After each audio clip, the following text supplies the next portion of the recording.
అయితే తనుజకి big boss హౌస్లో ఎవ్వరు సపోర్ట్ చేయలే. బెడ్ టాస్క్లో చేయలేదు, ఆ పూల్ టాస్క్లో చేయలేదు, ఏ టాస్క్లో చేయలే.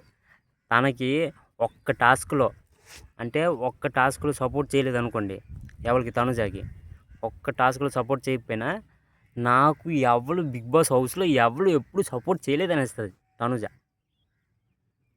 నేను ఇలా చూశాను నన్ను ఎపిసోడ్, నాకేం అర్థం కాలేదు. తనుజ గేమ్ గేమ్ ఏం ఆడుతుంది కూడా అర్థం కావట్లేదు. ఎందుకు అంత ఫ్యాన్ బేస్ కూడా నాకు అర్థం కావట్లేదు.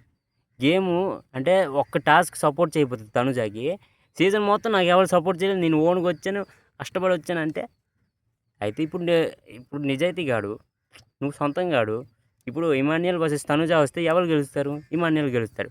పోన్లేండి, ఫిజికల్ టాస్క్ వదిలేసి బ్రెయిన్ టాస్క్ పెడితే ఎవరు గెలుస్తారు? ఇమాన్యుయల్ గెలుస్తాడు. ఇప్పుడు ఆ పైపులు పెట్టాడు ఇమాన్యుయల్, మొన్న పైపులు పెట్టే టాస్క్లో తనుజ వర్సెస్ ఇమాన్యుయల్ పెడితే తనుజ గెలిచేస్తుందా? అంత గుర్తు తెచ్చుకొని చెప్పగలదా ఇమాన్యుయల్తో పోటీ పడితే? అది చూడట్లేదు కదా, గేమ్ వైజ్ చూడట్లే. ఆమె ఎలా బిహేవ్ చేస్తుంది హౌస్లో అదే చూస్తున్నారు కదా జనాలు. మెయిన్ గేమ్ వైజ్ చూస్తే కదా ఇమాన్యుయల్ ఫస్ట్ వస్తున్నాడని తెలిసేది.